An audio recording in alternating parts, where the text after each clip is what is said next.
Good evening, everybody, from a slightly chilly Kiev.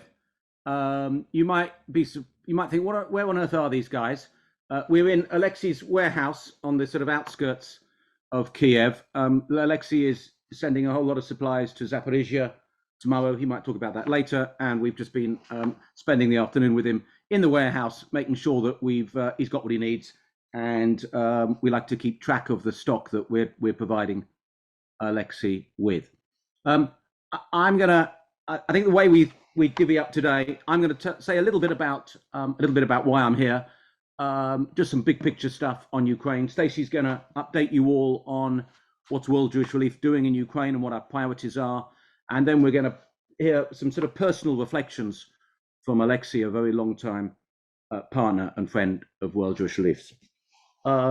First of all, two important messages. First, a message to His Majesty the King, World Jewish Relief's patron. We wish him speedy recovery from his recent diagnosis, and we hope to see him back at all our events, hopefully in Kiev sometime, to continue his very close work with us and our Jewish community. And the second hello is to Mum and Dad. Mum and Dad not feeling very well today, and just wanted to say hello. I'm wearing my vest and eating very well. In fact, this evening I had my first ever chicken Kiev in Kiev, and it's the best chicken Kiev I've ever had. So its reputation is important. First of all, how did I get here? I mean, many of you may remember we used to run missions of supporters to come and see what we were doing in Ukraine, and back in the olden days, pre full invasion, we all had to fly to Vienna, and then you'd fly from Vienna to Kharkiv or Dnipro or Kiev. Now it's not so easy to get into Ukraine, and 2 years after war broke out, there is no air transport into Ukraine. Airspace is closed. I mean, the Russians and Ukrainians fighting over that airspace. So the only way to get here is to fly to close to the Ukrainian-Polish border in Poland, Rzeszów. From Rzeszów, we took a train to Przemyśl, right on the Polish-Ukrainian border. Then we took the overnight train from Przemyśl up to Kiev. It's about 13 hours overnight. We left on Sunday night. We got into Kiev Monday morning. And Stacey and one of my other colleagues, Vlad Lena, had to spend 13 hours in a cabin with me while we discussed the future of World Jewish Relief in Ukraine. I think they were sleeping for most of that time. But we got here safely, and Kiev is abnormally quiet.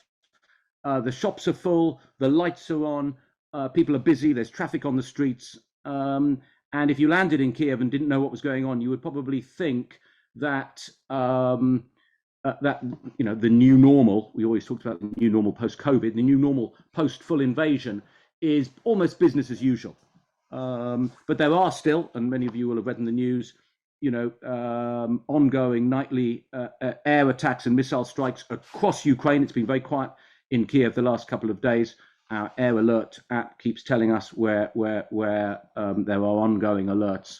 But it feels, by and large, pretty normal. And actually, we met with British Embassy officials this morning who very recently updated their travel advice. And there is one very small part in Western Ukraine around Uzhhorod where for the first time since early February 2022, the Foreign Office says that it's less dangerous to travel to. So the west of Ukraine, including Kiev, is please no British nationals traveling to not covered by insurance. And we hope at some stage we'll be able to get supporters back into Ukraine to see the amazing work that we're doing. And Stacey and I here for a couple of days. We're talking to British Embassy officials. We're talking to Ukrainian government officials today, which Stacey will update us on. We're spending time with our partners. We visited a whole host of clients.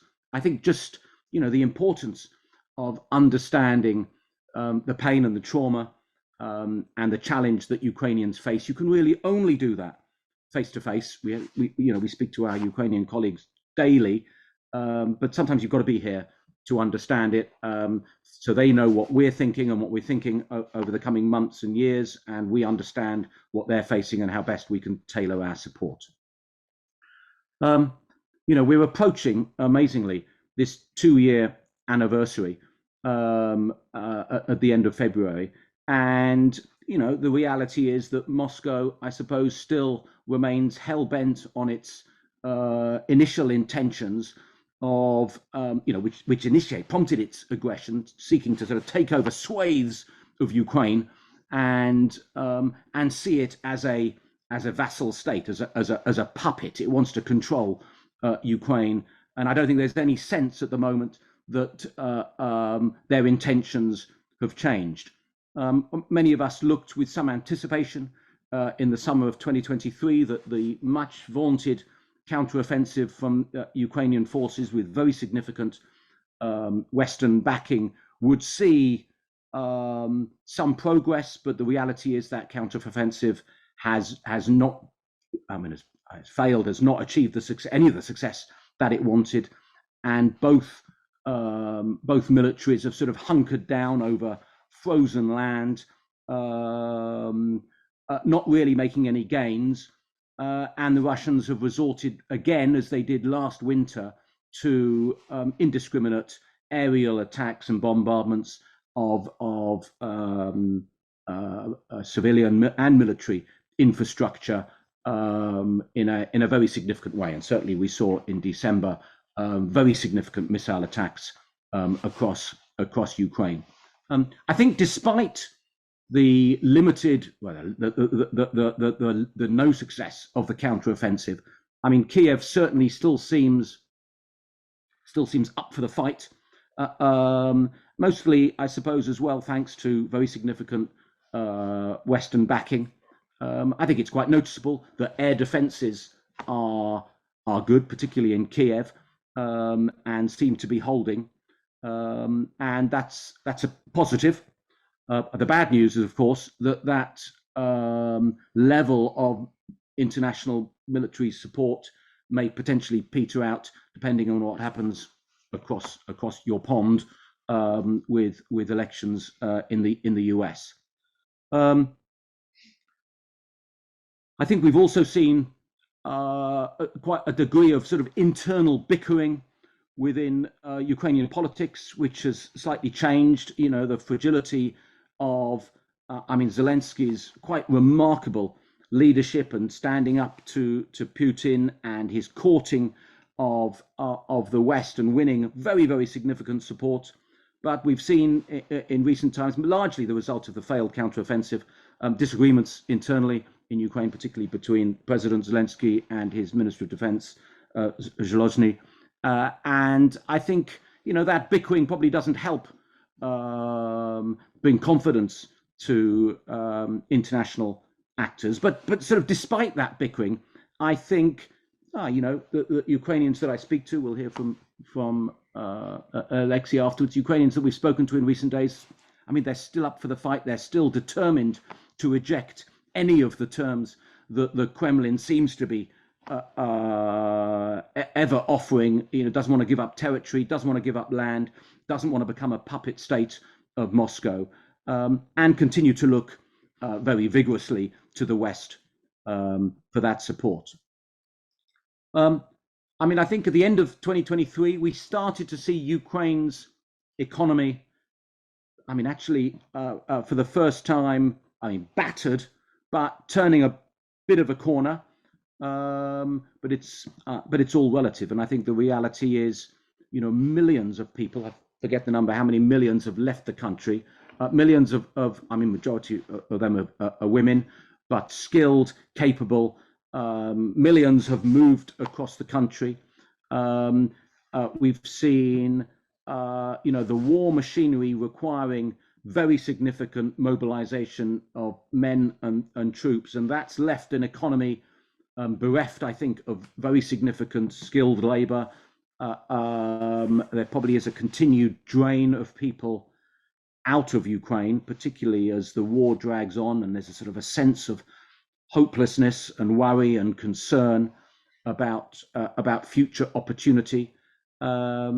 and I don't think we've yet seen the attractiveness of a economy moving in the right direction to incentivize in any way skilled Ukrainian, Europe and the UK and the US to be seeking to return. So I mean the economy, and we'll talk a little bit about, because as many of you know, helping people into work is what World Jewish Relief does, and Stacey's going to talk a little bit about what we're doing there and the barriers getting people back into work.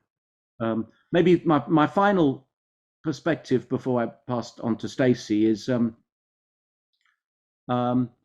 conscription. The government's issued recently some new conscription laws. I mean, part of the argument between President Zelensky and Minister of Defense Zaluzhny has been around the Minister of Defense sort of announced that Ukraine needed another 500,000 soldiers to be mobilized to provide, not just defense of Ukraine, but some form of offense as well.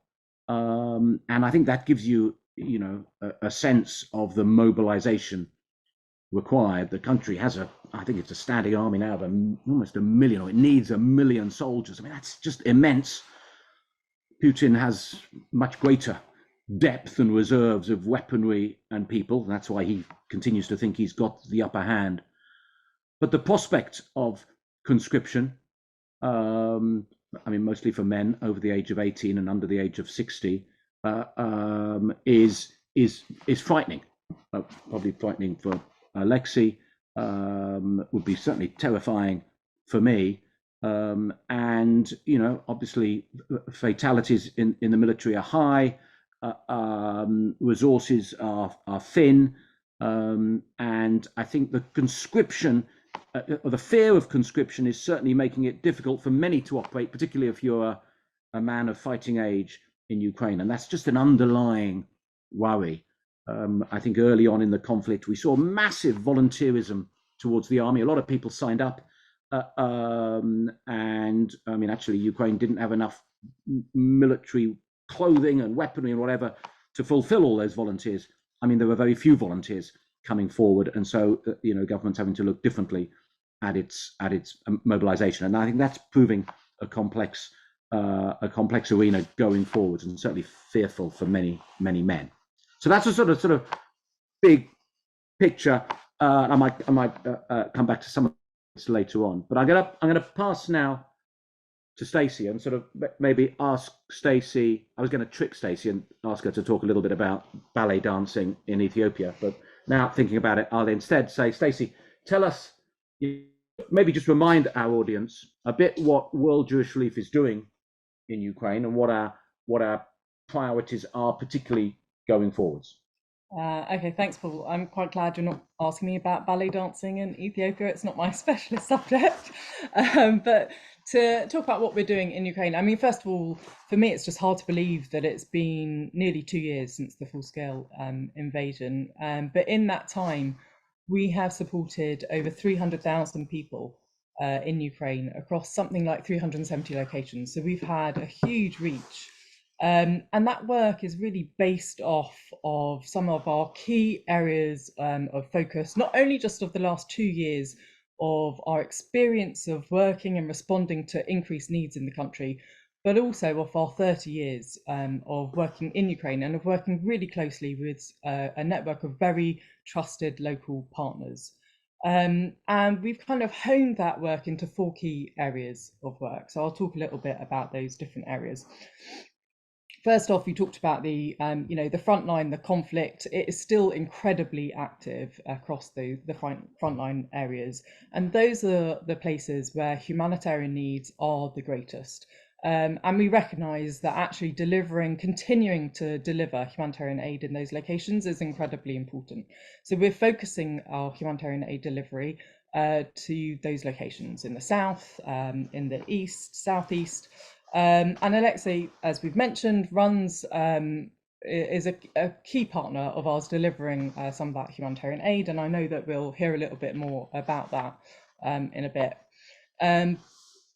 I mean, it is just unimaginable the conditions that people are living in the front line. So we're reaching those that are still there, many of them older people, But we're also reaching places such as after the Kakhovka Dam explosion, and we're providing the essential food and medicines. We've provided over the last year something like 95,000 food packages. We've reached 27,000 people with winter aid, and so we're continuing all of that work. But alongside that, we recognise that we don't want to do that across the whole country, and that actually there are other more important and other valuable activities that we can be focusing on.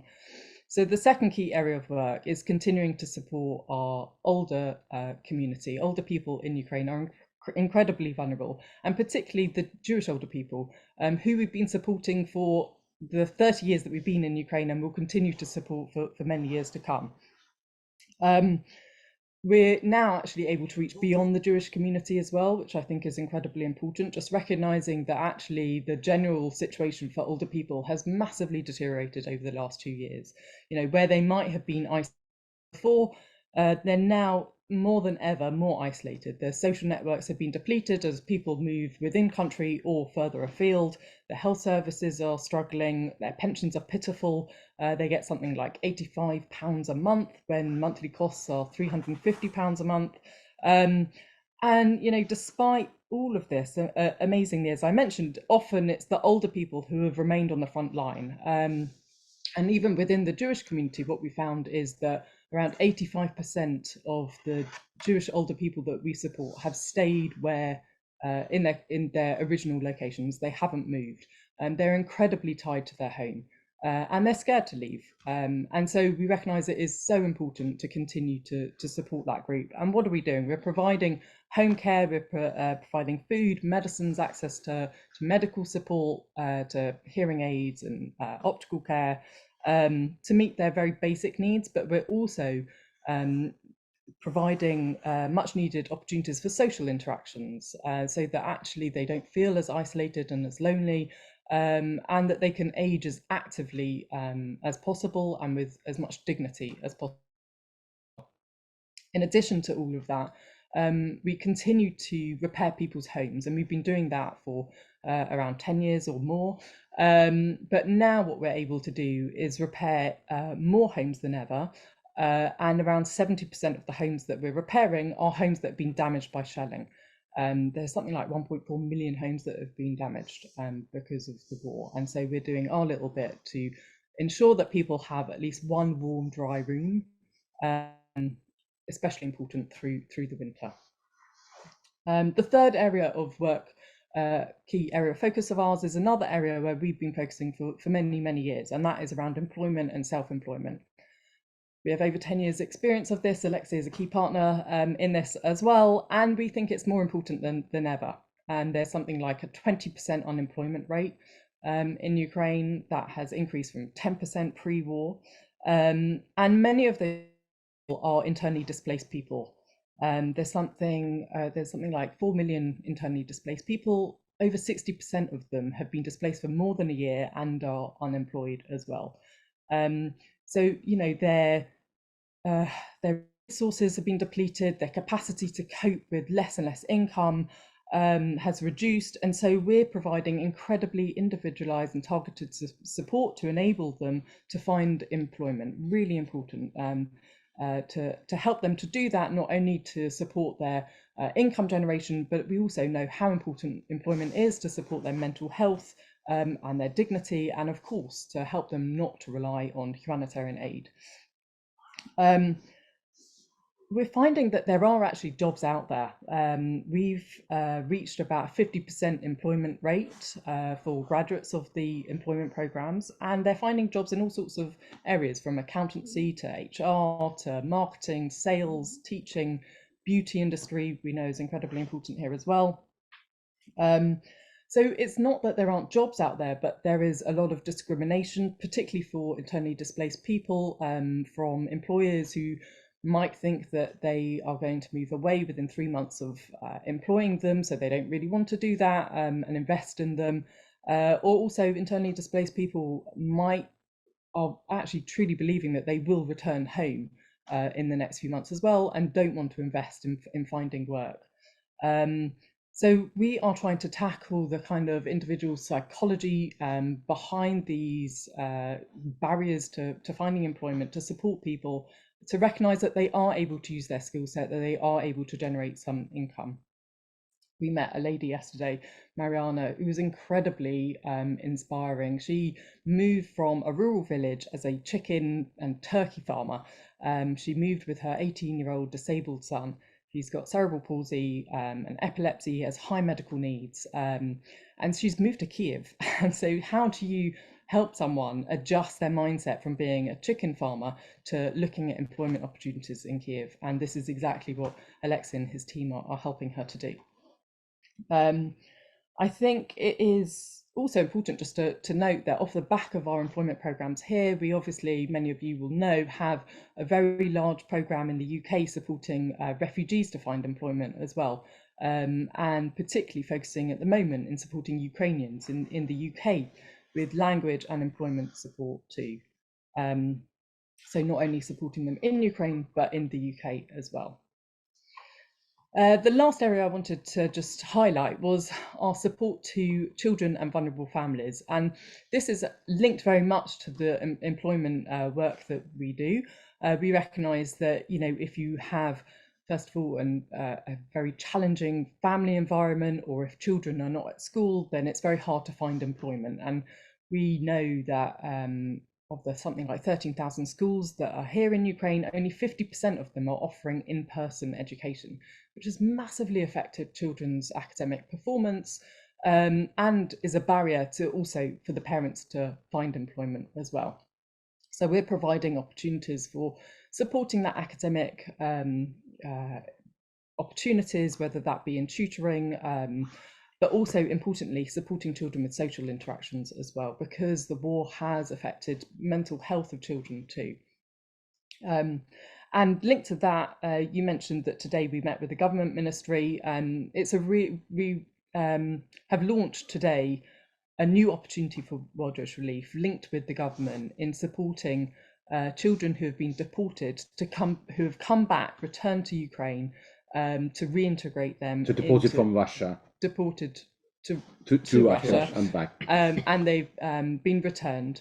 And we are now working with the government to help them to reintegrate these children back in to Ukrainian society, which is a really sensitive but unique opportunity, I think, for us. And that is very much based off all of our work supporting children, families, the delivery of humanitarian aid. Everything that we're doing has really helped us to forge these links with the government.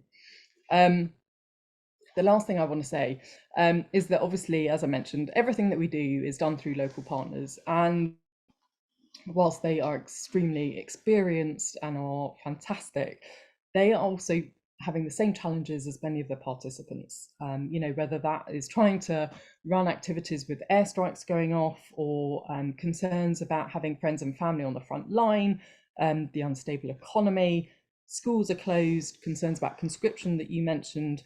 We are very conscious that we need to continue to support our partners, to help them prevent burnout, to support their teams to continue to deliver the incredible work that they're doing. So we're looking at things like psychological support, mental health support. We talked today about the opportunities to just have a bit of respite as well. But we are incredibly conscious of needing to support that network to deliver all that we're doing.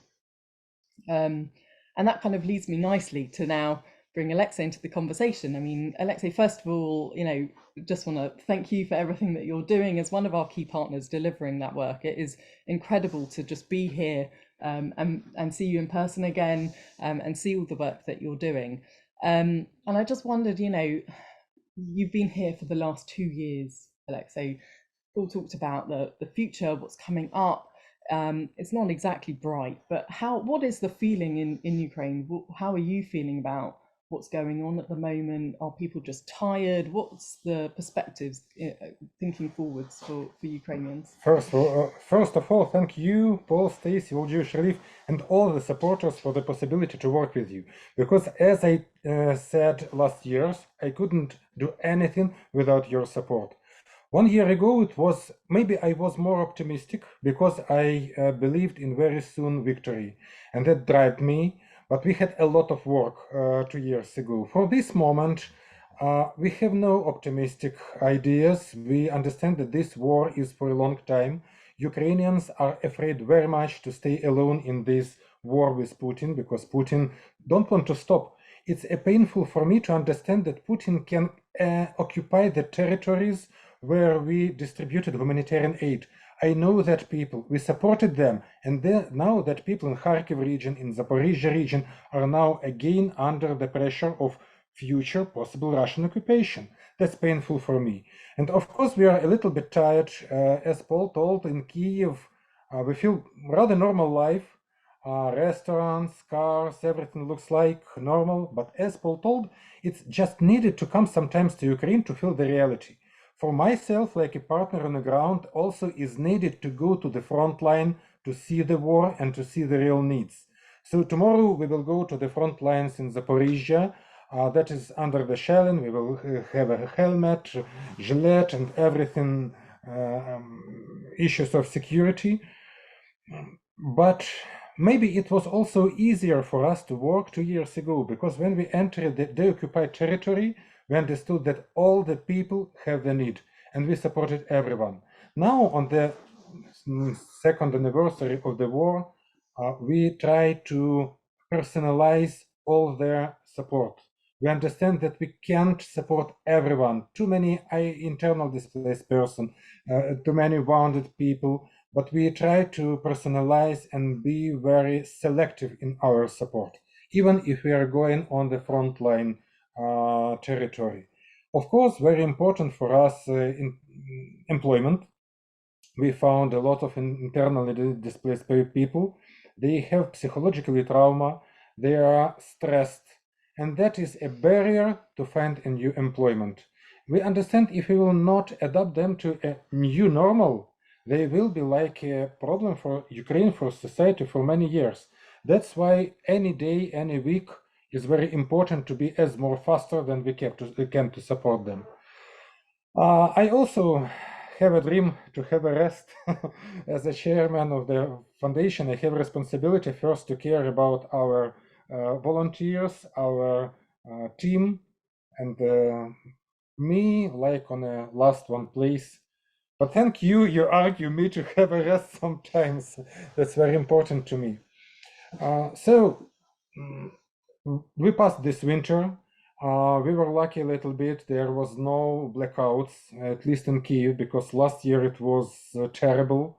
Now we are preparing for the spring. And as I told, we're afraid that the territories that were deoccupied, Russians will enter them once more time, and we will get more internally displaced people. We will get more needs, and we can't cover that needs with your support. That's why fear, stress, and very strong feeling of our debt. We have no choice. We have to support. We must move and we must work. So no choice. Alexey, I want to take a few questions because I can see we've got quite a few questions coming through, and I know Rachel's, you've had some questions from the audience. I mean, maybe just a reminder, Alexey taking great risk tomorrow with his team. I've never been afraid to work in real frontline areas, and the horrors of this context. We were taken, the three of us went back to Bucha yesterday, hosted by the mayor of Bucha. They took us to the place where, I forget, 500 bodies had been excavated from this mass grave, all with their hands tied behind their back. It was a gruesome visit, and a real stark reminder of the atrocities happening within this conflict. On the way back into Kiev, we then stopped at a building that got struck by an X-100 hyper ballistic missile. I'm getting to understand the language of missiles. This one missile had devastated the entirety of a massive apartment block I forget how many people were killed. 29 people. 29 people killed on January the 2nd. And up to 50 injured. So I mean, just the devastation was very, very, very stark. And tomorrow we're visiting also a couple of elderly Jewish clients, again, just to understand, even in Kiev, if you're away from the front line, just understanding their sort of fear and trauma and what we can do to help. So Rachel, I don't know if you want to I can't see the questions. If you just want to pose some of those questions and we can divvy them up here a bit. Absolutely. So the first one that's come through is how many people, both within and outside of the Jewish community, have been able to leave Ukraine? And sort of linked to that, where are internally displaced people living? Stacey, you probably best numbers. Sure. There's around 5 million people that have left the country. And that, I mean, it is quite hard to have specific numbers around Jewish community members. But what we do know is that they're kind of falling in line with national statistics. So the needs in country, there's about 40% of the population that are in need in the country. And we also know, as I think I mentioned earlier, that of the older Jewish population, around 85% of them have remained as well. So whilst many have moved abroad, actually some to Israel, who are now facing a second trauma, most have remained in the country. And what are the numbers of elderly Jewish clients that we're currently supporting? So we're supporting around 30,000 older people a year. Of that, around half of them are Jewish. So 15,000 older Jewish clients. Yeah. Okay. And that has increased since before the war. So we were probably supporting around 10,000 older Jewish clients before the war. Next question, Rachel. You briefly mentioned Israel there, Stacey. We've had a couple of questions about Israel. So firstly, do we know if Jewish Ukrainians are facing an increase in anti-Semitism since October 7th?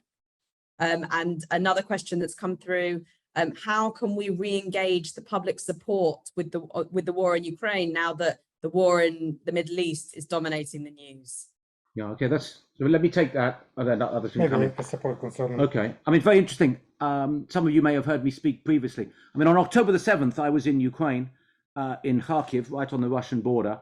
And actually, I only heard about what was happening in Israel when I was also in a shelter as air raid sirens went off outside.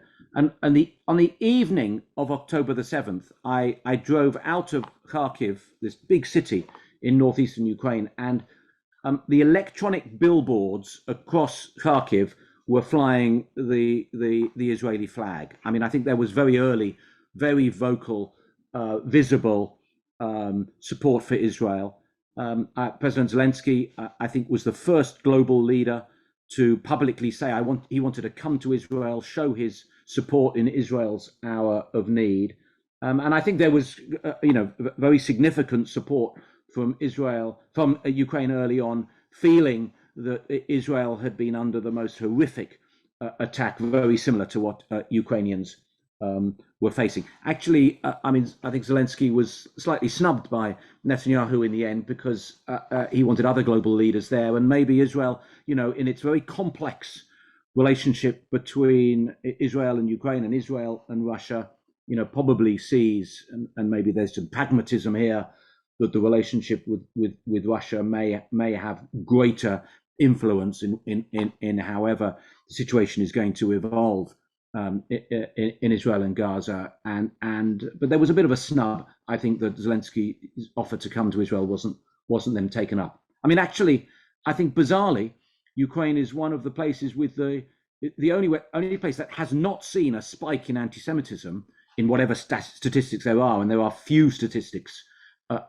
clear in Ukraine compared to anywhere else in Europe. Of course, it's not the most diverse of populations. But talking to members of the Jewish community across Ukraine, they feel safe, they feel respected, they feel protected,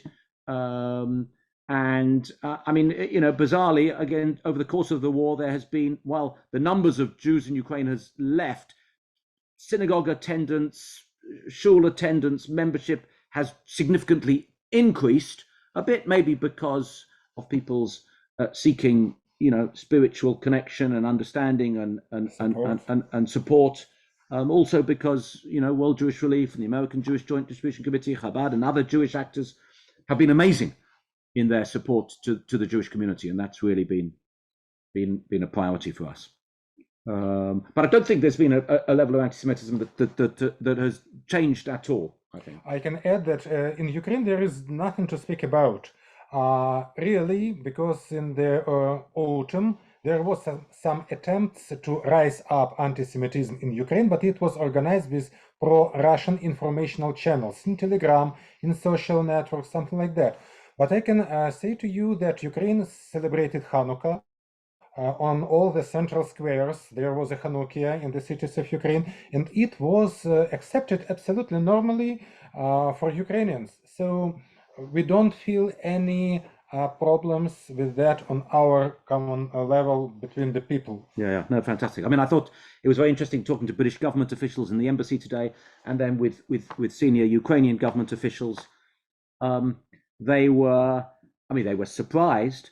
What is this small Jewish organization? How is this small Jewish organization doing so much to Ukrainians in Ukraine and so much for Ukrainians inside the UK? That clearly went down extremely well. Great gratitude. I mean, certainly from the British embassy officials to Britain's Jewish community, and now Jewish community in the US, also helping World Jewish Relief USA. And I think that's makes me feel good. We don't do it for the thanks and the gratitude, but clearly we want the world to know how philanthropic and supportive and interested our community is in helping those within and beyond the Jewish community here. Next question, Rachel. Another question that's come through is about the project that Stacey was talking about from today. So can you tell us a bit more about the children deported to Russia and returned, and how and why did both arise? So as in, do we want to talk about how there's estimated something like 20,000 children were deported to Russian territory, and that includes Russia, Belarus, Crimea as well. And the government are finding some small ways to bring those children back to Ukraine. And so we are not involved in the bringing the children back, but once the children are in Ukraine, then our partners will join the government teams to carry out a multidisciplinary assessment of that child and work out individual plans as to how best to support them. And that might be with provision of humanitarian aid, or basic essential kits, but it also might be around supporting to access medical services, or to help with legal side and re-registering with local authorities, and to access social protection and things like that.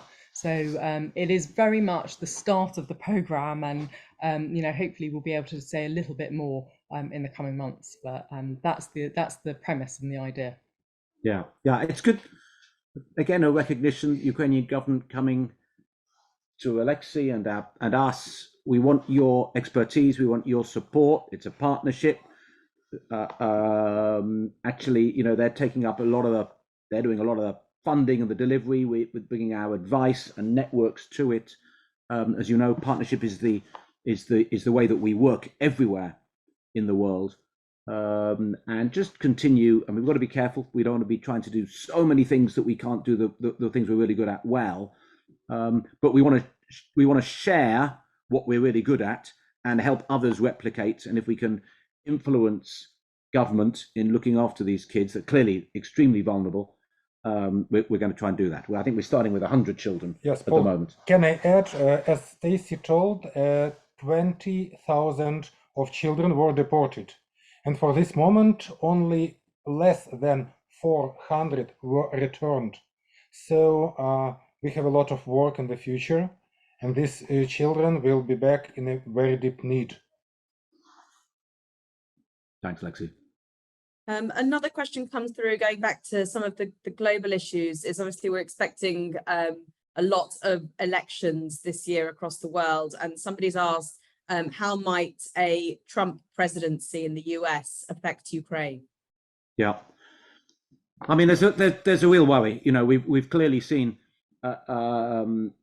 signs from Trump that, you know, should he take office again, he would want to bring a very swift end to very significant military support to Ukraine, and want to see some form of swift settlement and negotiation. It's difficult, really. It's really difficult to understand what is a simple. There is no simple solution to this context. And I mean, I think one should celebrate the fact that a big European military and aid package was released, 50 million euros, a couple of weeks ago. The Hungarians finally allowed it through, because they've been a bit of a blocker there as well. But I think that, you know, the worry of diminishing US support politically, militarily, financially, economic is very, very significant. And while Ukraine is looking to other partners to, you know, see an upscale of their military might, I mean, of course, the Americans are the real players here. I think there are, you know, other commentators that would be saying, you know, even if Trump takes office, actually the thought that all military support to Ukraine would be curtailed is actually probably unlikely. And there's also a sense that, you know, I mean, military analysts would say Ukraine may have to shift from an offensive strategy, still trying to take back land, trying to regain control of areas, to a defensive strategy, sort of protecting the territory that it has. And protecting territory needs a different air defense system and a different level of weaponry. But, you know, the reality is, when you look at the weaponry that Putin is throwing at this, I mean, it is extensive. You know, North Korean missiles, Iranian drones, very significant. And I think in that respect, I mean, it's remarkable how Ukraine has beefed up and resisted. It is, I mean, we take it for granted now, but we'll remember those scenes of, you know, convoys of Russian troops approaching Kiev and then destroyed and fought back. Massive, significant regaining of control in and around Kharkiv Oblast and a bit in the south. But we're now back to this real frozen war. I saw it termed recently a war of inches. It's a bit First World War-esque. You know, front lines battling over really, it's frozen mud, but bereft of habitation. Vast swathes of Ukraine have now been mined, and that's going to, you know, that is a massive threat to the civilian population, and certainly going to be a setback to any future agricultural productivity in some of those conflictual areas. Just, I mean, the threat of minefields is something that Ukraine will live with for decades ahead. We're also getting some very nice supportive messages coming through about the work. So thank you for sending those through. But somebody has also asked how they can best support World Jewish Relief and our partners during these very difficult times. Well, thank you, whoever asked that question. It's always a good trigger. I mean, I'm amazed at what I know World Jewish Relief reasonably well. I'm amazed at what my team and partners do in really difficult situation. I'm particularly humbled. I should mention one of my colleagues that's not here this evening, Vlad Lena, who's come out from London, one of the many Ukrainians that works with World Jewish Relief in London, she's a refugee herself, and she accompanied us. She was doing the sort of translating. She's not feeling so well today. I mean, her husband's on the front line, you know, I mean, really on the front line, and she's just holding it together, running our humanitarian operations in Ukraine. I mean, like all Ukrainian women, I am bowled over by their resolve and resilience. I mean, they are the most amazing individuals. But you can see the skill base and the capability of people we have. The best thing that Ukraine has is Ukrainians. They are amazing. So we don't need to send them people. You can buy anything you like inside Ukraine. And we made a decision very early on in Ukraine that we weren't going to be buying goods in the UK or in Poland and shipping them across. We wanted to be spending money inside Ukraine. Ukraine's economy needs our pounds, and you can buy things much, much cheaper. You don't need to get things across border. You don't need to pay transport charges. You don't need to pay demurrage and storage. You don't need to pay for customs. You buy it here and we deliver it. And that's what Alexey is doing tomorrow. So inevitably, it comes to we need our community's support. We need your cash and your donations in a time, we don't want people forgetting about Ukraine.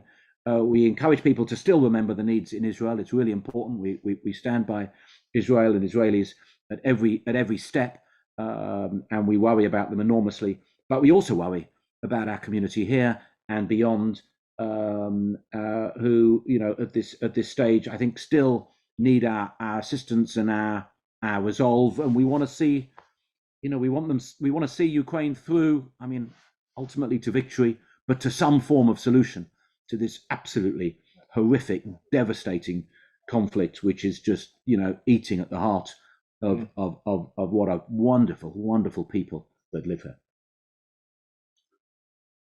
If we've got time, maybe there's one or two more. One of them is just, are World Jewish Relief helping people who aren't Jewish as well as people who are?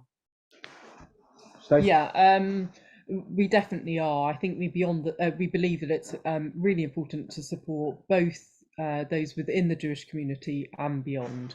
And so we have been able to expand services and activities to both communities, which I think is also what our Jewish partners are requesting us to do as well. They see the importance of working beyond the community to build those relationships, but also in recognizing the huge needs beyond the Jewish community.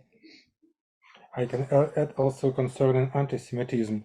When we bring the humanitarian aid to local Ukrainians and we say that it is from World Jewish Relief, from Jewish people, Ukrainians are so grateful.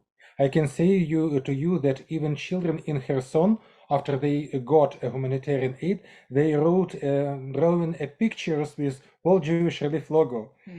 They will send it to you. So that's a very strong diplomatic mission through the support of non-Jewish people in Ukraine, and thank you for that. Brilliant. Thanks, Rachel. Okay, just one final question, Paul, if we've got time for one. Yeah, sure. My toes are starting to freeze. Okay, we'll make this the last one then. Somebody's asked if we can tell them if Rabbi Eran Troy and the community that they visited on one of our trips are still safe. Of course. Rabbi Eran Troy is an absolute star. The community of Zaporizhia is a community that we're very, very close to. It's twinned with Dunstan Road Shul as well. And Dunstan Road has been absolutely marvelous in their support to Rabbi Eran Troy and his community. He is one of many outstanding Jewish leaders across the country. He's done an enormous amount in Zaporizhia, both for his community and beyond the community, which is really, really significant. We've been supporting Rabbi Eran Troy and his community since before my time in World Jewish Relief. It wasn't quite 1933, but I think it was 2004 or 5. And he is a real partner of the organization. We helped the synagogue with Dunstan Road Synagogues help build a bomb shelter, and it provides, provides a beacon of light within the community there. Okay, thank you very much, Paul, Stacey, and Alexey. Thank you very much, everybody, for joining us. Thanks, everybody.